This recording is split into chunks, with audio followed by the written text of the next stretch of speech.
रहस्यमयी जहाज the ghost ship Mary Celeste 1872 का साल था। अटलांटिक महासागर की ठंडी हवाएं हड्डियां जमा देने वाली थी। समुद्र के उस हिस्से में जहां शायद ही कोई जहाज गुजरता था, एक अमेरिकी व्यापारी जहाज मैरी सेलेस्ट अकेला बहता हुआ मिला, बिना किसी क्रू, बिना किसी शोर और बिना किसी जान के निशान के। लेकिन यह कोई साधारण जहाज नहीं था। यह उस समय का सबसे मजबूत और भरोसेमंद जहाज माना जाता था। कप्तान बेंजामिन ब्रिग्स, उनकी पत्नी, छोटी बेटी और 7 अनुभवी नाविक सभी इस जहाज पर थे। जहाज न्यूयॉर्क से इटली की ओर शराब के बैरल लेकर रवाना हुआ था। मौसम साफ था, हवा सही दिशा में बह रही थी, सब कुछ बिल्कुल सामान्य था। लेकिन कुछ दिनों बाद यह जहाज समुद्र में भटकता हुआ मिला, एक भूत जहाज बनकर। जब एक दूसरे जहाज डी ग्रातिया ने मैरी सेलेस्ट को देखा तो उन्हें लगा शायद क्रू सो रहा होगा। लेकिन जब वे जहाज के पास पहुंचे तो उन्हें जो दिखा उसने समंदर की दुनिया को सदा के लिए हिला दिया।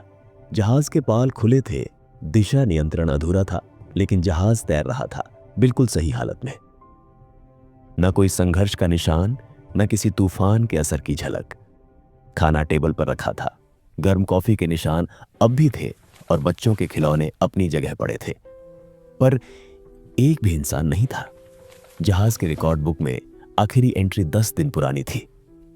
समुद्र शांत है, सब ठीक है। उसके बाद सन्नाटा। विज्ञान ने कई बार इस रहस्य को समझने की कोशिश की। कुछ वैज्ञानिकों का मानना था कि शराब के बैरल में दबाव बनने से जहाज में गैस फैली होगी, जिससे कप्तान ने सबको बाहर निकालने का आदेश दिया। लेकिन फिर सवाल उठा, अगर ऐसा था तो सभी लोग लौटकर क्यों नहीं आए?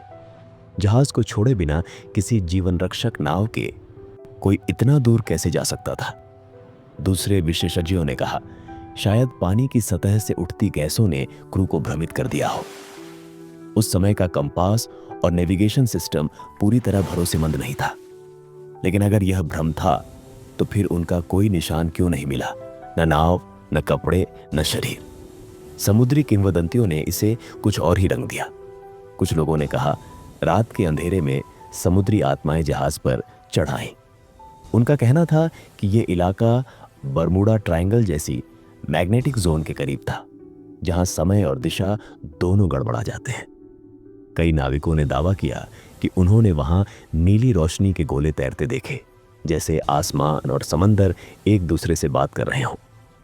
पर जो बात इस रहस्य को और डरावना बनाती है वो ये है कि जब मैरी सेलेस्ट को बंदरगाह पर लाया गया तो जहाज के सारे सामान, खाने पीने की चीजें और शराब के बैरल तक सही सलामत थे। कुछ भी चोरी नहीं हुआ था। इतिहासकारों ने इसे परफेक्ट मिस्ट्री कहा, जहां सबूत मौजूद हैं पर जवाब नहीं।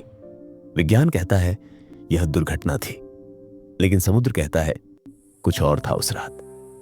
कई वर्षों बाद जब वैज्ञानिकों ने उस क्षेत्र की गहराई को सोनार से स्कैन किया तो वहां अजीब इलेक्ट्रोमैग्नेटिक सिग्नल्स मिले, मानो कोई ऊर्जा वहां अब भी कैद हो।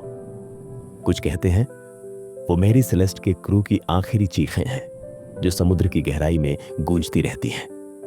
आज भी जब कोई जहाज उस इलाके से गुजरता है तो नाविक कहते हैं, अगर धुंध घनी हो जाए और हवा अचानक ठंडी लगने लगे तो जहाज की रेलिंग पकड़ लेना, क्योंकि उस वक्त मैरी सेलेस्ट तुम्हारे आसपास होती है।